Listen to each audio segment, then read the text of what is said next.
மேலிருக்க video வந்து ஒரு பொறுமையாக பார்த்துட்டு வாங்க. 50 ஆண்டு கால வரலாற்றில் ஒரே ஒரு தமிழன் ஏகமனதாக தலைவராக நியமனம் செய்யப்பட்டேன். 2024 ஆண்டு 50வது ஆண்டுகால பொன்முலா மேல் நீதிமன்றம் விழா நடந்தது. அந்த பொன்முலா என்னுடைய தலைமையில் கொழும்பு மாநகரில் நடைபெற்றது. 2024 செப்டம்பர் மாதம் 21ஆம் தேதி ஆட்சியாளர் ஜனாதிபதி பதவியை பெற்றுக் கொண்டார். கடிதம் எழுதினேன், உரிமையுடன் கடிதம் எழுதினேன். மேல் நீதிமன்ற நீதிபதி சங்க தலைவராக எனது நிறைவேற்று குழு உங்களை சந்திக்க விரும்புகிறது என கடிதம் எழுதினேன். மதிப்பளித்தார்.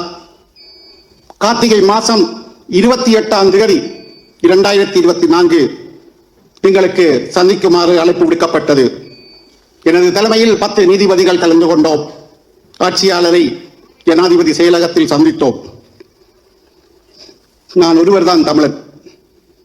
என்னுடன் வந்த சிங்கள சகோதரர்கள், உனது ஓய்வு சம்பந்தமாக நீ கலைக்க வேண்டாம், நாங்கள் கலைக்கிறோம் என கூறி 61 வயசு தை மாதம் 20ஆம் தேதி 2025 வரப்போகின்றது. மொத்தமாக 90 நீதிபதிகள் இருக்கின்றார்கள். அதில் முதலாவது இடத்தில் நீதிபதி இளஞ்செழியன் இருக்கின்றார். நீதிமன்ற லீவு வருகின்றது, கிறிஸ்துமஸ் லீவு வருகின்றது, புதுவருட லீவு வருகின்றது. எனவே அவருடைய நியமனத்தை ஞாபகப்படுத்தி ஜனாதிபதிக்கு தெரிவித்தார்கள். என்னுடன் மீண்டும் படம் எடுத்தார். படங்கள் தற்சமயமும் என்னிடம் இருக்கின்றன.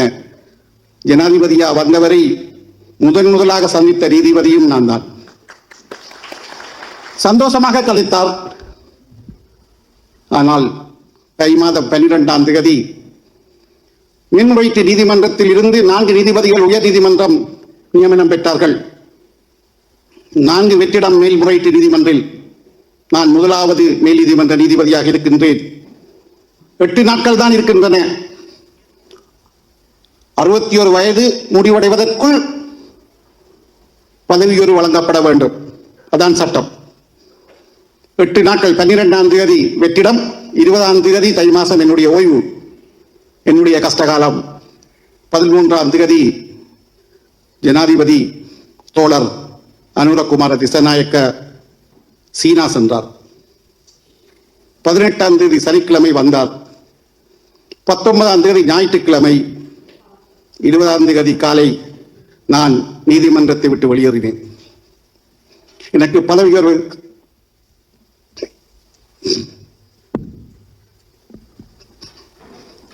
தந்திருந்தால் இன்னும் 4 ஆண்டுகள், 2 ஆண்டுகள் மேன்முறையீட்டு நீதிமன்றம், 2 ஆண்டுகள் உயர் நீதிமன்றம். டெஸ்டினி என்று சொன்னார்கள், தலை விதி என்றார்கள். நீதிமன்றத்தை விட்டு வெளியேறிவிட்டேன். 4 கடிதங்கள் எழுதினேன். நான் விரும்பி ஓய்வு பெறவில்லை, கட்டாயப்படுத்தி ஓய்வு பெறப்பட்டேன் என 4 கடிதத்துக்கும் எனக்கு பதில் கிடைக்கவில்லை.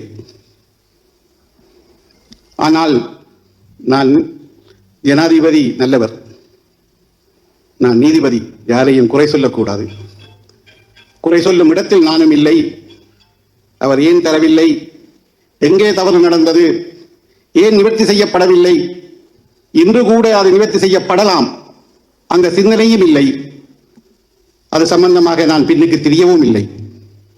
ஏனெனில் என்னுடைய நீதிமன்ற பதிவாளர் தான் கஜரூபன் இங்கே பேசினார். நீதி, நியாயம், சட்டம், நீதிமன்றம், இந்த 4 தான் நான் வாழ்க்கையிலே தலை குனிந்தேனே ஒழிய ஒரு ஒன்றுக்கும் நான் தலை குனிந்ததாக வரலாறும் இல்லை. அப்படிப்பட்ட ஒரு வரலாறு எழுதப்படவும் கூடாது. பலர் சொன்னார்கள் போய்க்கதை. சட்ட ரீதியாக எனக்கு தர வேண்டிய உரிமையை கேட்டேன், உரிமை மறுக்கப்பட்டது, அவ்வளவுதான். ஆனால் யாரையும் நான் குறை சொல்லல. நீதித்துறை புனிதமானது. எனது நீதித்துறை புனிதமானது. ஐயா, தனக்கு இழைக்கப்பட்ட அநீதியை கூட அது நியாயமானது தான், நீதியானது தான். அதை நீதித்துறையில் இருந்து கொண்டு அதை அசிங்கப்படுத்தக்கூடாது. நான் வேலை செய்த இந்த நீதித்துறை நியாயமானது என்று சொல்கிற ஒரு நல்ல ஒரு மனுஷன்.